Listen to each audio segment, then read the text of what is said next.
We got Fluff as our next author, and looks like this is basically it, SCP wise. They only made 2, plus a weird tale, as well. Okay. I see Dr. Blair Roth, but then you combine like the blah from Blair and Roth together. Blah Roth. Gotcha. Gotcha. Okay. The last one, and the only other one that they wrote was 2694, which was the yeah, with all of those children's toys that came together, that formed into like an animal. That came out. Hey, that came out like a month ago. Nice. All right, Fluff, you wrote. First of all, thank you. That's a good one. And second of all, thank you for all of your work. Let's read your second and last one. Loose lips sink ships. Oh, that guy has a loose lip. Look at this guy. This guy has a very loose lip right there.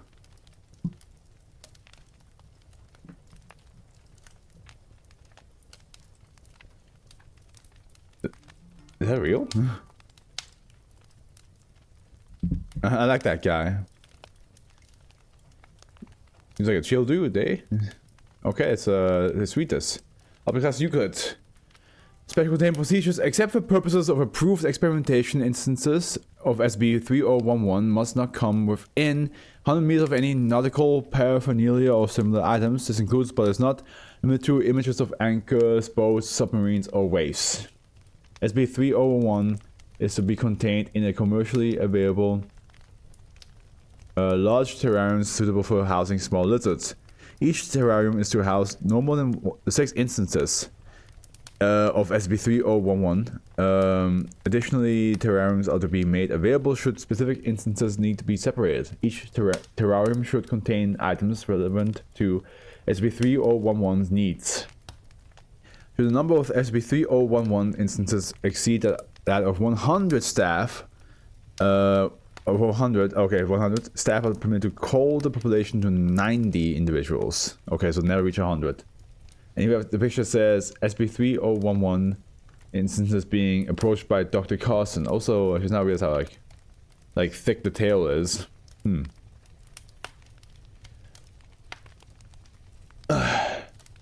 Description: SB3011 is a population of 90 northern blue-tongued skinks. The liqua rugosa. Each instance of SB3011 is sapient and capable of speech.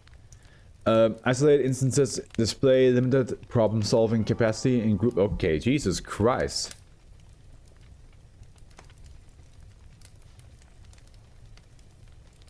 There we go. What was I? So instances being limited problem-solving in groups, the SB3011 instances are capable of cooperation and division of labor. Each instance of SB3011 is unique. Some instances have that's mechanics' favorite word. Some instances have shown aggressive behavior while others exhibit differing individual personalities. Aggressive instances of SB3011 tend to stay far away from the main groups and display solitary behavior, typical of non-anomalous blue-tongued skinks. Instances of SB3011 speak in high-pitched voices. SB3011 speech is commonly interpreted to be enthusiastic by attending personnel.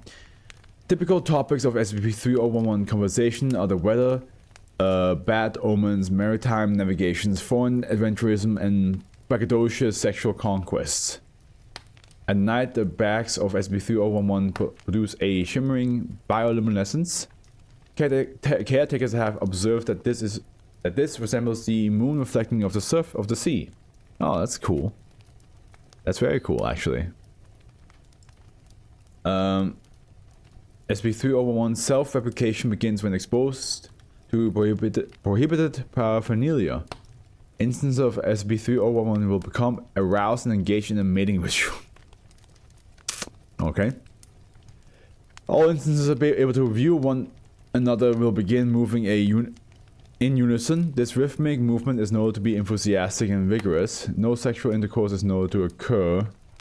At the peak of activity, SB3011 will shed their tail, usually as a result of violent gyrations or flailing. If left undisturbed, tails shed in this manner will grow into full instances of SB3011 within approximately 1 minute, with head emerging from the stump and arms and legs growing out of the tail sides. Those juvenile instances are indistinguishable from normal blue-tongued skinks apart from their enormous properties.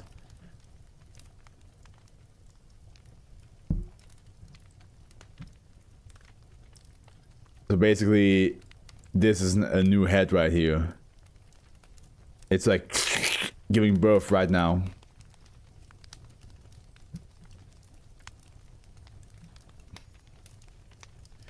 In some cases, new instances of SB3011 produced via this process exhibit severe deformities or are stillborn. The instances that survive often show very minor changes in body patterns or tongue coloration, tongue color. However, due to the accumulation of these changes, later generations differ significantly from progenitor.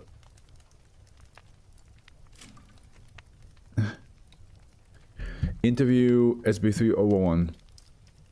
The following is an audio and video transcript of an interview with SB3011. Interviewed 4 instances of SB3011, hereafter named -1, -2, and -3 and -4. Interviewer Dr. Carson. Forward. Interview conducted with 4 instances of SB3011. This is a second attempt at interviewing SB3011 due to the first interview being interrupted by SB3011's erratic nature. Begin log. Dr. Carson, where are you from? Oh, we're a long way from home, my boy. My eye is so itchy right now. Born on the raging sea, you see, we don't make to land. At least not that we plan. And now we're here we be. Alright, but how did you get here?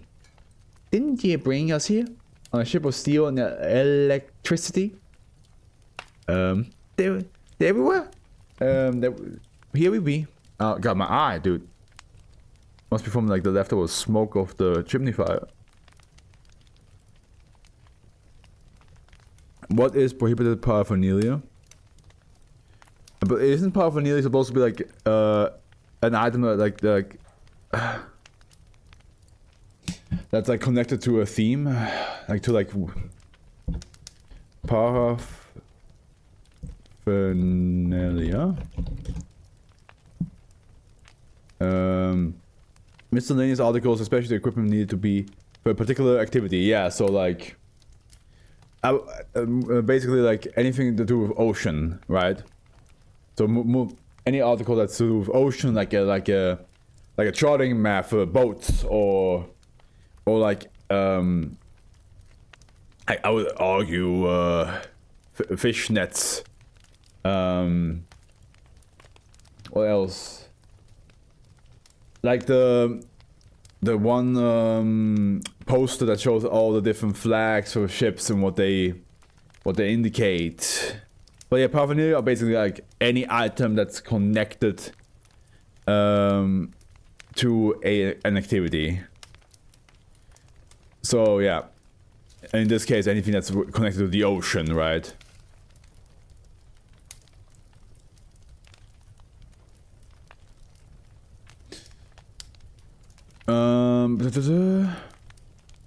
Where was that? Yeah. All instances of SB3011 appear to dance in an excited manner.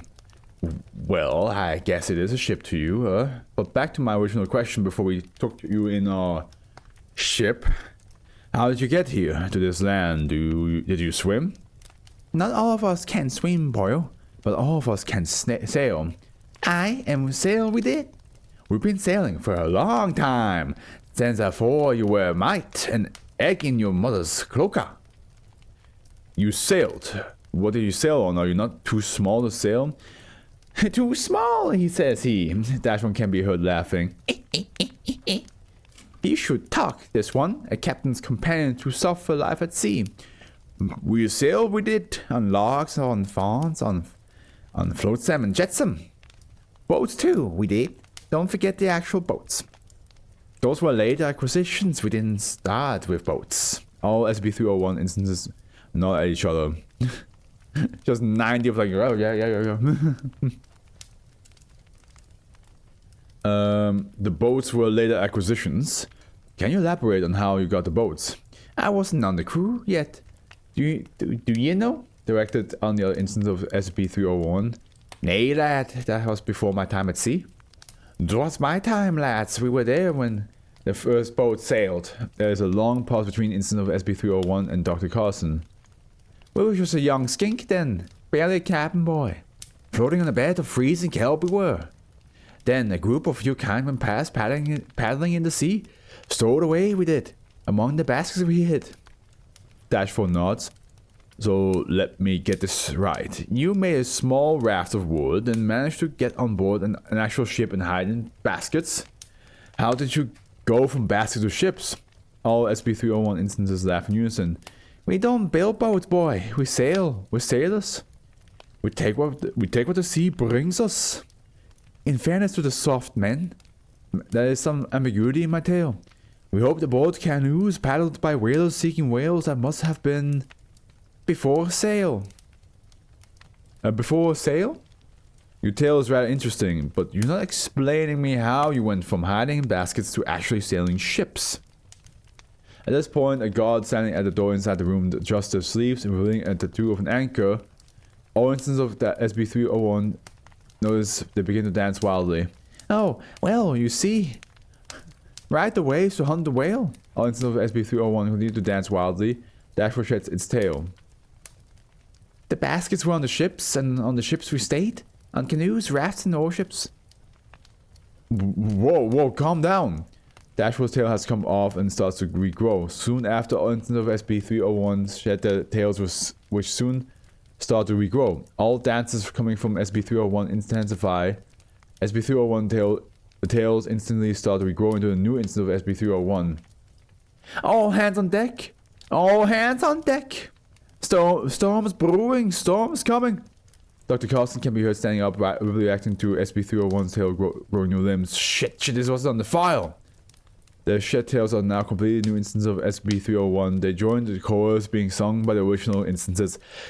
Even though they're like kind of cute looking, I'm getting a little bit uncomfortable of like them like mass producing themselves. Singing halts after exactly 2 minutes. Nautical talk continues after. More tales are being dropped from the second generation of SCP-301. Like, yeah, I don't know, like something about them losing their tail and it just grows into a whole new being and then they start dancing with them.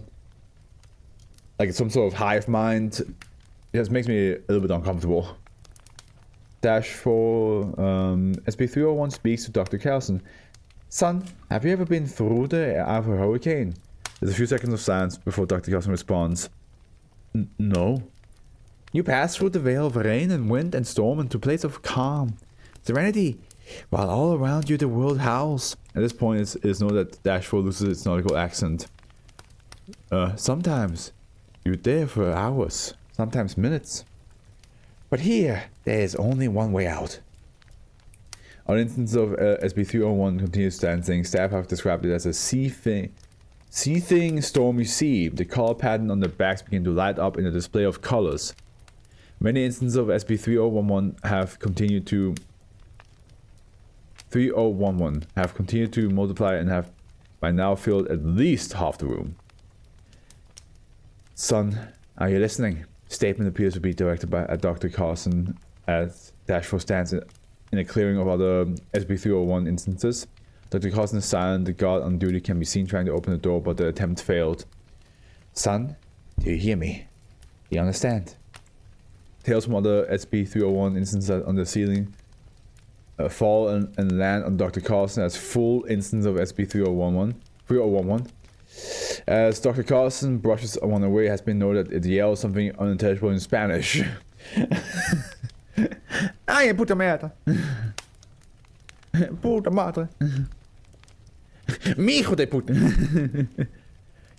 You need to come to the eye of the storm. The guard at the door begins to open fire upon incident of SCP-301 having failed to escape. If you don't swim, you'll sink, Doctor. Staff have speculated that at this point, -4 resembles the eye of a storm in a hurricane. The guard has since been fatally crushed under the weight of swarming 3011 instances. God, it's that many? The whole room's full of them. Then blow ye winds and blow, and then roving I will go. I stay no more on England's shore to hear sweet music play, for I'm on the move to my own true love 10,000 miles away. -4 crawls over to Dr. Carson. Swim, boy, swim!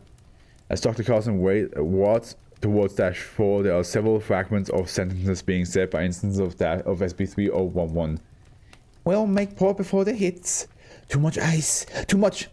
Blow and go, blow and go. We've run aground. Dr. Carson has managed to get to -4. The interview table gently floats on the hold of SCP-3011. Hold on tight. We're not through this yet. The structural integrity of the interview room door fails. Containment breach causing 7 casualties as a result, with Dr. Carson not being recovered. All you looked round out by SCP-3011 organizations. Oh my god, can you imagine? You just hear like 1,000 little guys just going, just talking about ships and shit and oceans. And log closing statement, epilogue. Autopsy of the guard on duty at the time revealed several dead and alive instances of SCP-3011 in the lungs, throat and stomach. Oh god! Ugh! They must have accidentally swallowed a couple of the tails, and it just grew into like full version of the current numbers of SCP-3011 instances in containment: 8,109. That's